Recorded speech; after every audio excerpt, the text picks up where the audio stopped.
Welcome to Buttercup Bakery by the Sea, a place where warm ovens glow through the night and the scent of honey and lavender fills the air.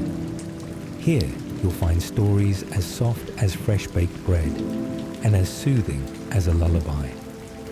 If you enjoy calming tales and cozy moments to help you relax and unwind, you're in the right place.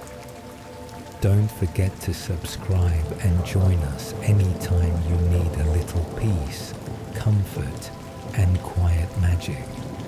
Nestled where the land meets the sea, in a village with cobbled streets and sleepy rooftops, stood a little building with walls the color of soft butter and shutters painted seafoam green. Above its weathered door hung a wooden sign that creaked gently in the coastal breeze. In faded gold letters it read, Buttercup Bakery by the Sea. The bakery was the heart of the town. It didn't buzz or bustle like the city shops. Instead, it hummed, a quiet, content hum, like a lullaby remembered from childhood. The villagers spoke of it in soft voices and often said it smelled like dreams, sweet ones. Inside, the air was warm and rich with the scent of baked apples, sea-salted caramel, and the faintest note of lavender. The walls were lined with shelves that held jars of flour, sugar, spices, and tiny trinkets left by customers long ago. Every evening, when the sun slipped gently into the sea and turned the sky into a canvas of lavender and rose, Maribel began her gentle ritual.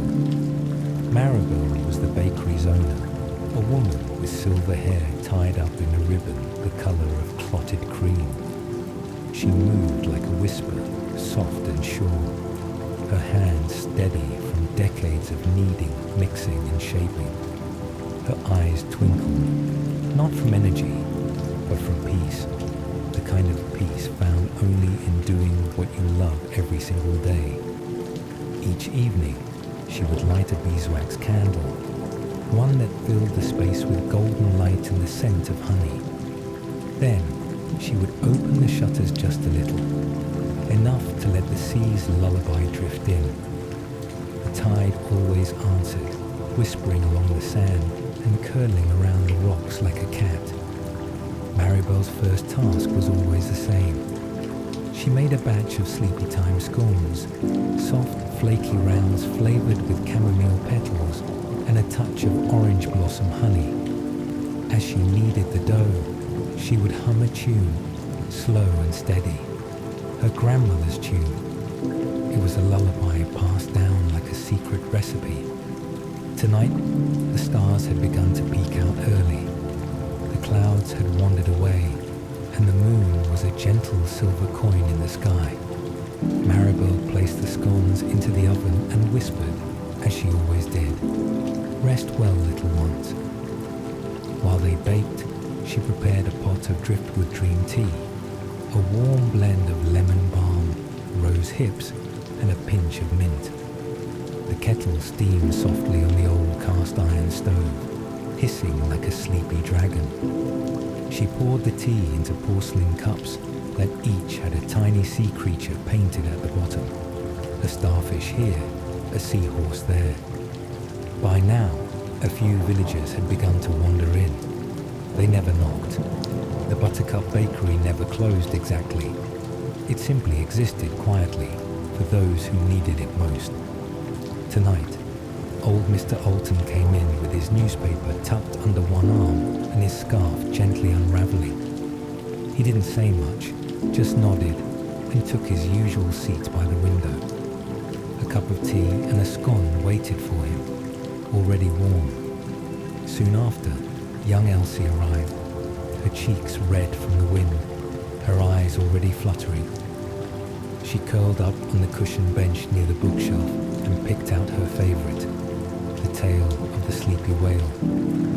Maribel set a mug of hot cocoa beside her, topped with just one fluffy marshmallow.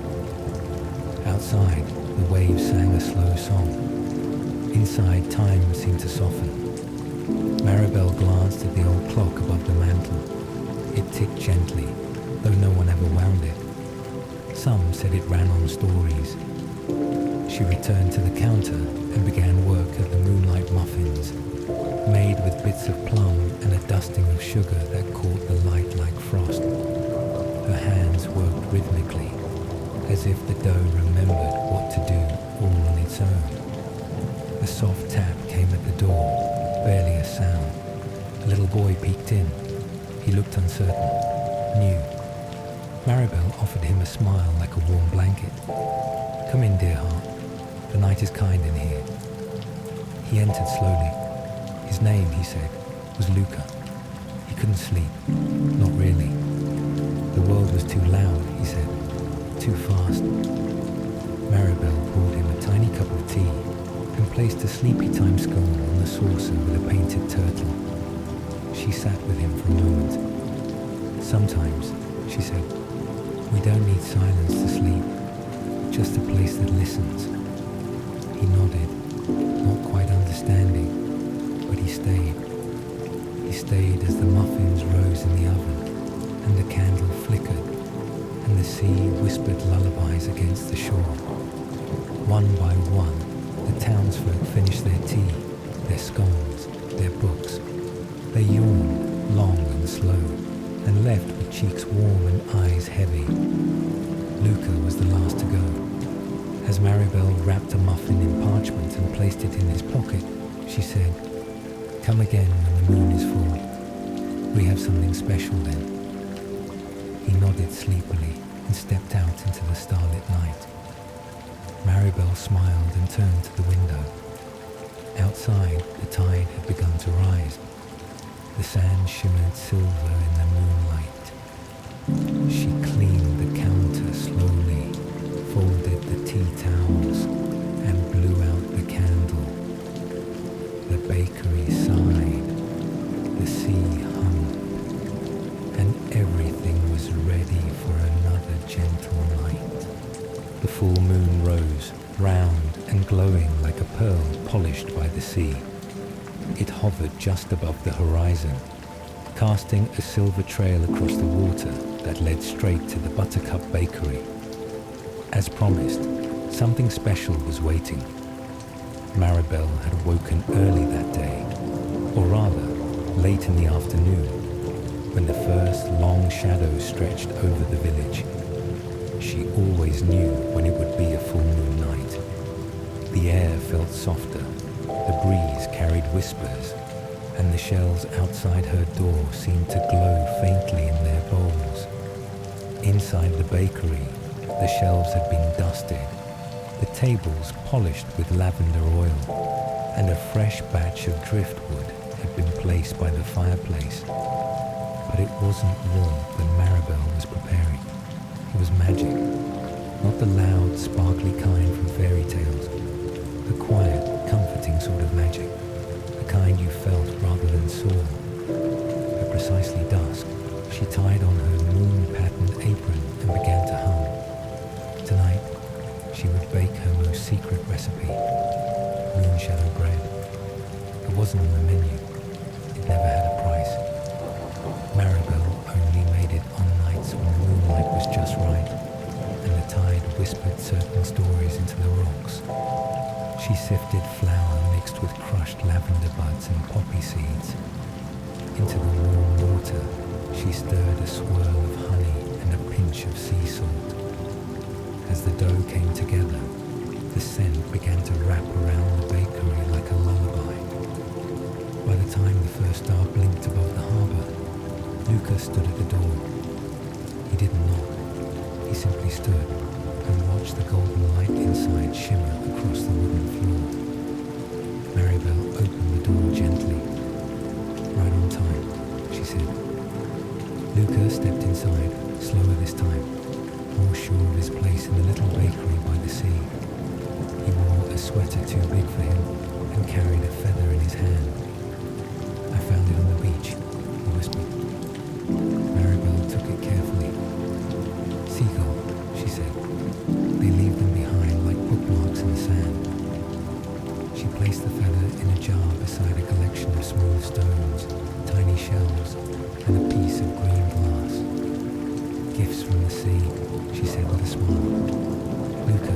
too and went to sit by the bookshelf. He pulled out the tail of the moonfish and curled up on the bench, waiting. As the moon shadow bread rose, a few more villagers wandered in. Old Mr. Alton again, with his scarf tucked in tighter this time.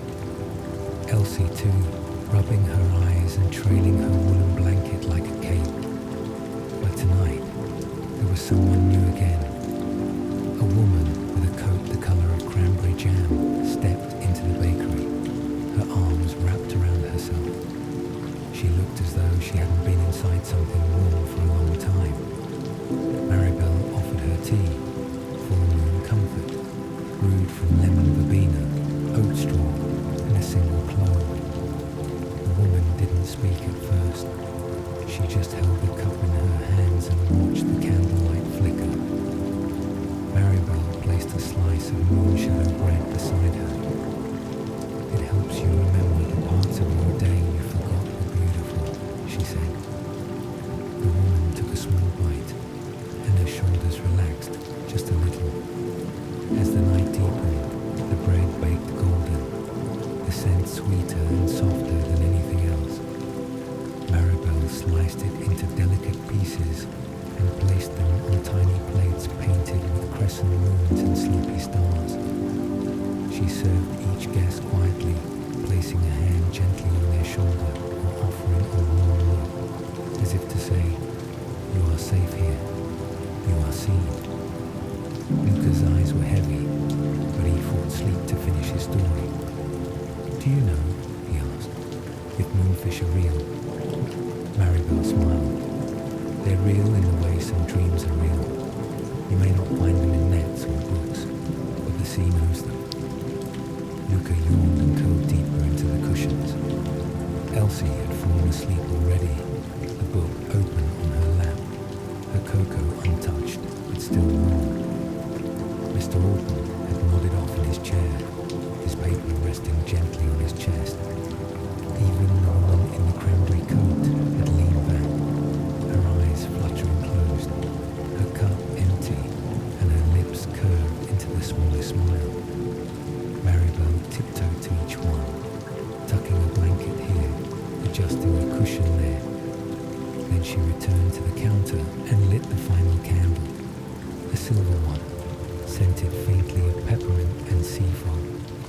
She placed the remaining slices of bread into a cloth-lined basket and carried it to the window. Outside, the moon's reflection danced in the tide. She opened the shutters and whispered, for the ones still wandering. The tide carried the scent of the bread into the night. Somewhere, perhaps, the sailor dreamed of home. A child clutched their pillow tighter. A mother in a distant village closed her eyes, soothed by something she couldn't name. The bakery sighed again. The moon hovered higher, casting soft light across the flower-dusted floor. And just before Maribel blew out the candle, she whispered to the stars, "May their dreams rise like dough in quiet warmth." Then darkness, gentle and full of rest. The morning tide rolled in soft and slow, painting wet ribbons along the sand just outside Buttercup Bakery. Maribel had been up before the gulls, gently preparing her cinnamon oat buns and honeyed lemon loaves. The air smelled of golden sugar and the faintest hint of rosemary. Inside, the bakery glowed in the soft amber light of the morning. Cups clinked gently on saucers, and sleepy townsfolk shuffled in for their first comfort of the day. But today, something was different. Maribel had found an old letter tucked into a flower tin the night before. It was written in her grandmother's looping script, yellowed and fragile, and it spoke of a recipe hidden away in the attic, a special one meant only for moonless nights when dreams drifted too far. After the morning rush had slowed to a hum, Maribel wiped her hands on her apron and quietly climbed the narrow stairs that creaked with memory. The attic door hadn't been opened in years, dust floated like whispers in the light that streamed from the little round window. She opened the trunk at the foot of the attic, the one lined with patchwork cloth. Inside, wrapped in wax paper and tied with lavender thread, was a weathered recipe card. Velvet night loaf. It called for unusual things: midnight figs, crushed chamomile, and a spoonful of stardust sugar. Maribel smiled. Back in the kitchen, she recreated the recipe, adding her own small touches, a curl of lemon zest and a drop of vanilla from a bottle she only used for special things. As the dough rose, the bakery seemed to hush, as if even the walls were waiting. The scent that filled the air was soft and deep, like a lullaby wrapped in velvet. It drifted out of the windows and into the village, wrapping around doorways and down cobbled alleys. By sunset, a quiet line had formed. Among the visitors was Luca, the little boy who had wandered in 2 nights before. He had brought a small notebook and a smile still drowsy from the comfort of dreams. "What's that one called?" he asked, pointing to the golden loaf cooling beside the window. "Velvet night loaf," Maribel whispered. "It's for remembering forgotten dreams." He nodded solemnly, as if he understood. Each slice was served with a drizzle of lavender honey and a pinch of powdered sugar. One by one, the villagers grew quiet after eating it, their eyes softening, their breaths slowing. Some smiled, some sighed. Mr. Alton closed his newspaper and stared at the fire for a long while, whispering a name no one else heard. Elsie read half a page of her book before setting it down, content just to listen to the sea. And Luca, notebook on his lap, began to write. "What are you writing, love?" Maribel asked. "A dream I thought I forgot," he said. That night, she tucked the remaining loaf into the tin again, wrapped it in fresh wax paper, and tied it with the same lavender thread. Some recipes weren't meant for every day. Outside, the waves kissed the shore in sleepy rhythm, and Buttercup Bakery stood watch, warm and waiting, ready for the next night that needed its quiet magic. The sea was still that evening, like a soft blanket stretched between the land and the stars. The wind had gone quiet, and even the waves seemed to tiptoe toward the shore. A hush had fallen over the village, the kind of quiet that made even the birds sing softer. Inside Buttercup Bakery, Maribel stirred a pot of spiced plum compote, her silver hair pinned back in a tidy knot. The warmth of the kitchen was gentle, not too hot, with the glow of beeswax candles dancing across the counters. A batch of rosewater shortbread cooled beside the window. Just as she turned to prepare the teacups, she noticed something curious. An envelope had slipped through the letter slot in the door. She hadn't heard it arrive, and there was no name on the front, just a small sketch of a lighthouse drawn in faint blue ink. She opened it carefully. Inside was a letter written in tiny, precise handwriting. It began, "Dear Maribel, do you remember me?" Her heart paused. It had been many years since she had thought of the lighthouse on the cliff, the one long abandoned, its light gone dark decades ago. But this letter came from someone who had once lived there, someone who had known her as a child. The letter spoke of memories, of childhood picnics near the rocks, of sticky buns shared on the dock, and of a promise to return one day when the stars aligned. At the bottom, there was a single line. "The lighthouse still remembers. Light one candle and I'll find my way." Maribel stood quietly for a moment, her hands resting gently on the parchment. Then, without a word, she pulled a tiny brass key from a drawer beneath the counter. She hadn't used it in years. As twilight deepened into indigo, Maribel locked the bakery's front door and made her way toward the cliffs. The lighthouse stood as it always had, quiet, watchful, and draped in sea mist. Inside, everything was exactly as she remembered. Dusty, yes, but kind. In the lantern room, she placed a small candle on the windowsill, shielding it from the wind. She struck a match. The flame flared gently, flickered, and then steadied, casting a golden circle against the deepening night. Back at the bakery, Luca had wandered in with his sketchbook, but found only a note on the counter. Gone to light an old promise.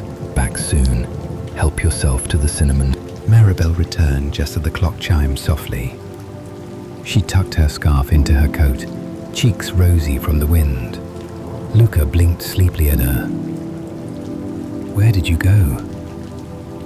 "To remember something," she said, gently brushing flour from the hem of her dress. "Sometimes memory needs a little help finding its way back." She poured him a cup of warm pear cider and sat beside the fire. And that night, while the candle flickered high in the lighthouse, and the sea whispered like a story almost told, Buttercup Bakery glowed like a gentle heart. The letter now rested in a small wooden box by the register, beside the tea bags and honey sticks, waiting for a knock on the door, or perhaps just a breeze from the sea. The sea was pale silver that evening, like a blanket of pearls gently rippling toward the sand. Overhead, the sky was cloudless and soft, and the full moon looked like a slice of lemon floating in a teacup of midnight tea. Inside the bakery, the lights were dimmed low. Only the gentle glow from the hearth and a strand of golden fairy lights flickered across the ceiling like fireflies. Maribel hummed softly as she wrapped up the last of the poppy seed muffins in waxed paper. She had something special planned, a picnic by the sea, just below the lighthouse hill, for anyone who needed a place to rest, or remember, or simply breathe. She packed a woven basket with lavender lemonade, lemon thyme scones, soft cheese wrapped in fig leaves, and slices of velvet night loaf saved from the day before. She added a folded blanket, a candle in a glass jar, and 2 little silver forks tied together with twine. Luca appeared in the doorway, his sketchbook under one arm. "Going somewhere?" he asked. "Only down to the shore," Maribel smiled. "Would you like to come?" He nodded, rubbing his eyes, already in his soft slippers. They made their way down the quiet path, the only sound the soft crunch of shells underfoot. When they reached the edge of the sea, Maribel spread the blanket across the sand. The moon shimmered on the water, and the waves whispered secrets in a language only the very tired could understand. She poured 2 cups of lemonade.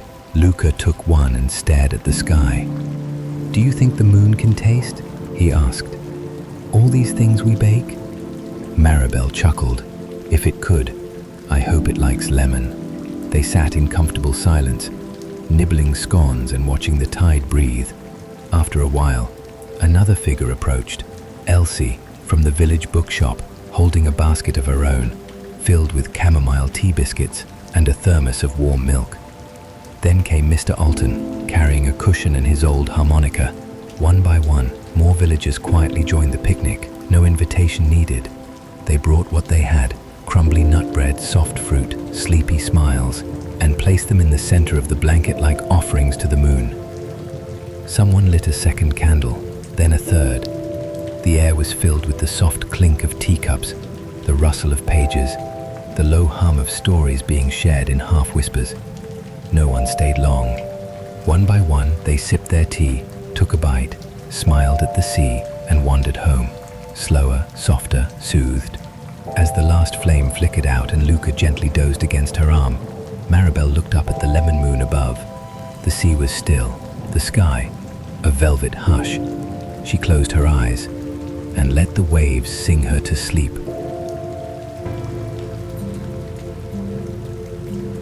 The sky blushed with the last light of day, and the whole village buzzed with a peaceful kind of excitement.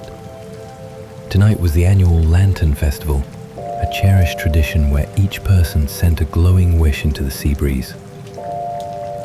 Maribel stood in the bakery doorway, apron dusted with flour, holding a basket of tiny moon-shaped cookies wrapped in crinkly paper. The bakery had been busy all day.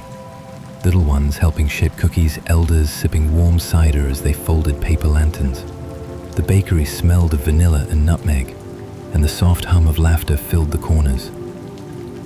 Outside, the dunes were glowing. Families and friends gathered with their lanterns, each one lit with a small candle and a quiet hope. Children ran barefoot across the sand, their voices light as gull feathers.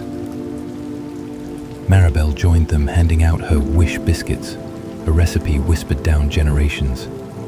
Inside each biscuit was a tiny edible note, printed with kind words and gentle affirmations like, "You are safe," or "Your dreams are waiting." As the first lanterns floated upward, a hush fell across the crowd. One by one, flames flickered into the sky like soft stars. The air was full of whispers, hopes for healing, for love, for restful nights.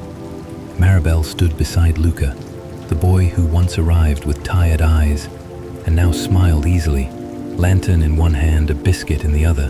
"What's your wish?" she asked. He looked up.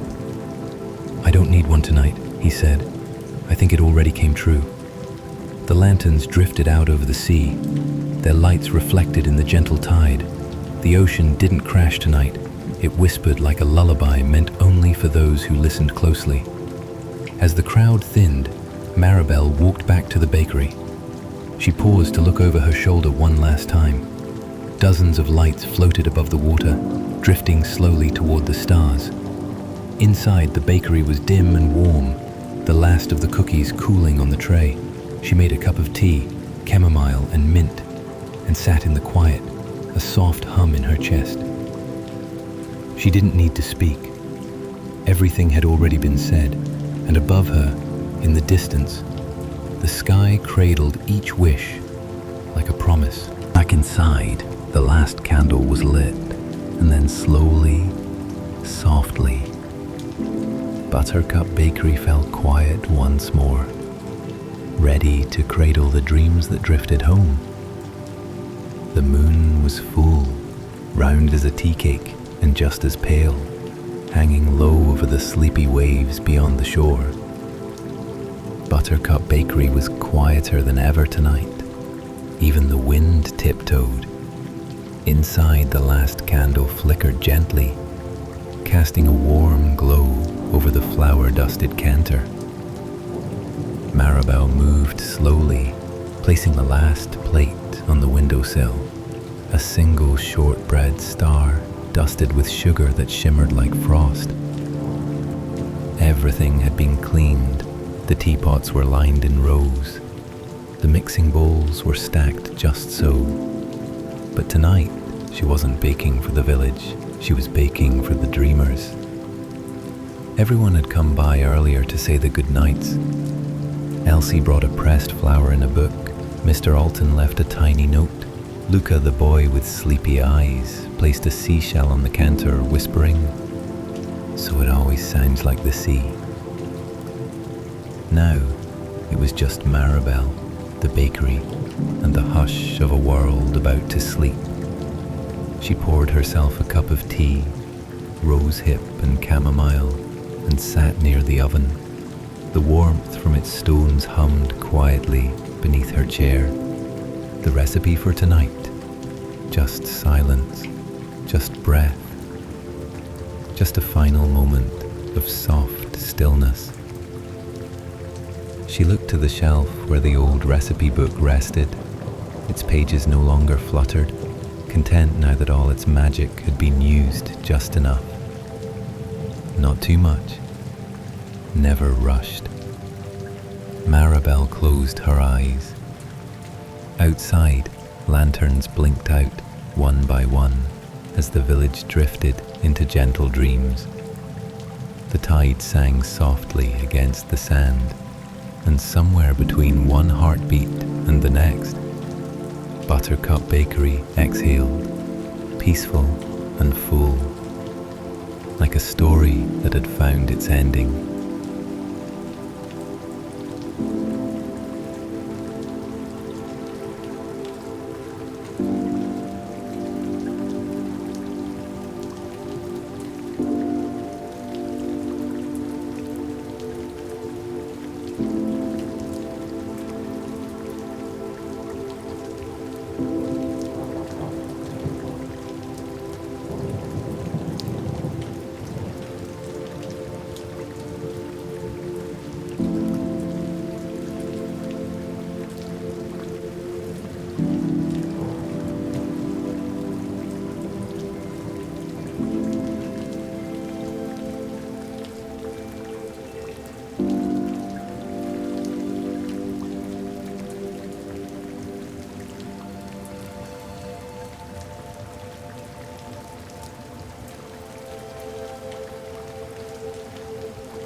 you.